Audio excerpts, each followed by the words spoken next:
there was a magical moment that happened during the game that I almost got emotional about. Cut to it, Foxy. Who is it? Oh, okay. Oh, yeah. That's hilarious. Hell yeah, AJ. You earned that, buddy. Joining us now, ladies and gentlemen, is a man who was on the sideline for the first ever college football playoff game at his alma mater, a place that he was a national champion at, a place that he is an icon at, and got a little love from the crowd. Well-deserved, well-earned, ladies and gentlemen, AJ Hawk. AJ, that was cool, dude. That was really cool. That's not just happening to anybody. You've earned that, pal. You need to know that. Oh, yeah, it was awesome, man. I mean, the whole night, obviously, myself being an Ohio State grad, the whole night was great, but obviously, yeah, having that was really cool. The three-syllable thing you mentioned earlier, it's a real thing, I think, for chants. Yeah, McAfee is an easy one. So, I'm very thankful that is the case. AJ Hawk is an easy one to catch the rhythm. But not everybody's – that was like 4 sections. Mm-hmm. That was like 4 sections of the stadium was saying it. I'm happy you got to take that in as you were chugging booze out of binoculars, out of General Bob Carpenter's. I was chugging, like the old school guy, just a little bit, keep you warm. It's an old trick. It is interesting, the binoculars that you see around some people. What a move. Not actual anything for vision. Huh. It's actually going in the opposite direction. That's right. You just twist off one of the eyeballs and all of a sudden, what are we doing here?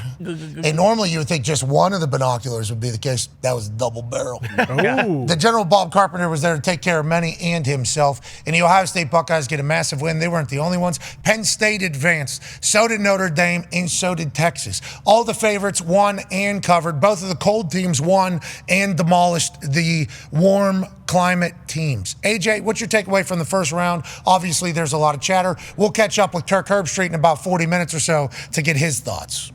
Yeah, it will be interesting to hear Kirk's thoughts with all that is going on. I mean, people are so pissed off about all that. Like, no matter what side you're on, I guess it is good for football because everybody is talking about it. But I think no matter how many teams get in, no matter what happens, we're going to look at things like this every single year. Now, reseeding, whatever you want to do.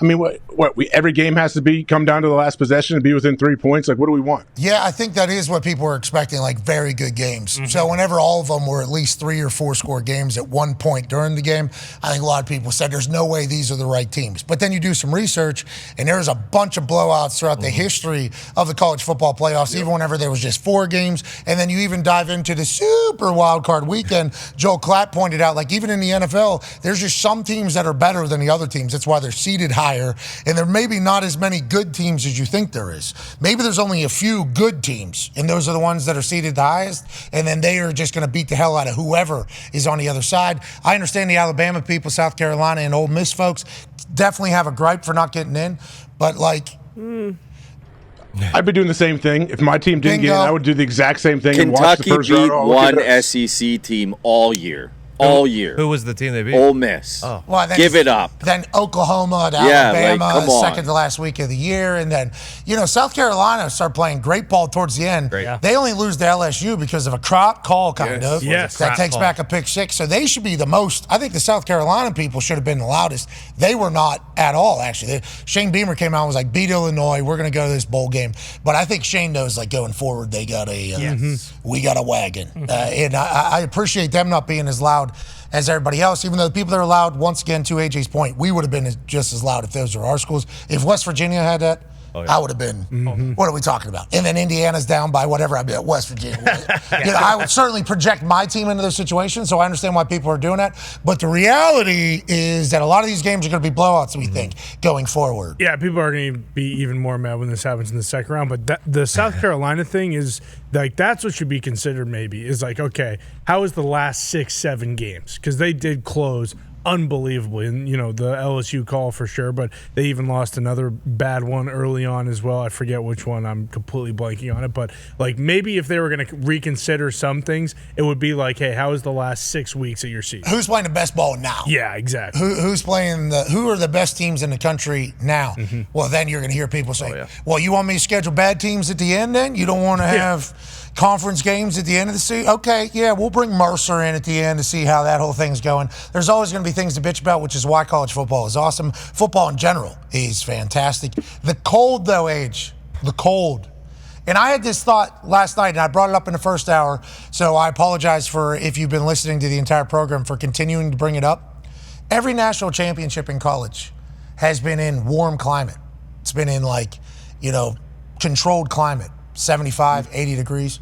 And I'm a fan of it as a former punter and kicker, I am for sure. Mm-hmm. But a lot of these northern teams aren't built for 75, 80 degrees. And if they are, they might get their asses beat by the teams that are built for the weather and for the climate and for all 4 seasons. It's almost like the cold weather teams, and I know the SEC people are going to get pissed off about saying this, and I still think your teams are great, and I love everything about what you do.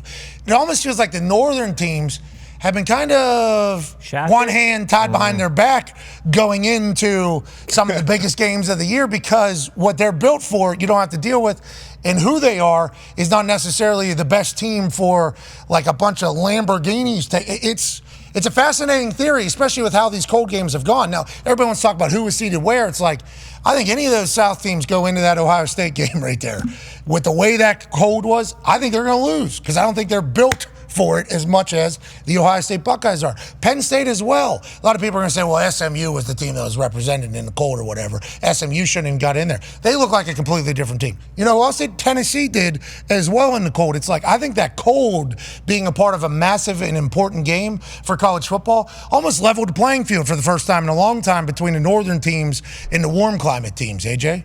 Yeah, I heard you talking about this in the first hour, like the SUV sports car type analogy. It's a good point. Like, you hear different coaches in the NFL talk about, like, depending on their scheme, they're going to try to bring in guys that fit that scheme. It's almost like these northern teams, if you know it's going to be a big part of it, yeah. Like, you might have some different type of guys, some different body types at different positions that can actually handle that. Because I think the toughest thing, when you get down in the cold early, that's what makes it tough to, like, you always need a play. Hey, all we need is one play. Let's get a spark. Let's figure it out. That spark seems tougher to find, I think, when those freezing cold games. Yeah, the only spark you're looking for is fire to warm up. Actual fire, actual spark in this entire thing. It's like, I think, we're kind of seeing that as well, which is not being talked about. It's being talked about as the seeding. It's not being talked about, hey, first time game of importance is played below 15 degrees out there. It's like unfair. What's that? It's unfair. For who? Unfair. Cheating. Who's cheating? The teams from the South. It's unfair. I mean, half the guys are from the South. 75% of the team is from the South. Yeah, but they live in the cold. They weren't born in the dark, but they at least live in the molded dark. by it. Molded, exactly. Molded by it. Think about December, like when it's the first time that it's 30 degrees and just how cold that feels versus March, when it's going to be 30 degrees in March. We're going to be in here with shorts and T-shirts on, like, because we're used to being in the cold for so much. Bingo, yeah. It changes you a little. Joining us now is a man who loves the cold. Mm-hmm. Whenever he was in Green Bay, it didn't even affect him. He actually said to us, yeah, we just kind of understand to embrace the suck a little bit more than the other team. That's what we like to think. And that is the entire mindset, which is why us people from 4-season climates think we're tougher than you people that are not naturally. Not saying it's right. Okay? And I understand if you have cauliflower ear, you're going to beat my ass regardless. But I'm just saying the people that grow up in the cold think they are tougher than the people that grew up in the warm, because you have no idea what it's like. All right, got to go to work. Just your entire face getting cooked, and then having to take off 15 layers to go inside the work and then do the entire thing. Just a little bit more hassle. So we've always thought that. The only reason why I picked Ohio State is because of that.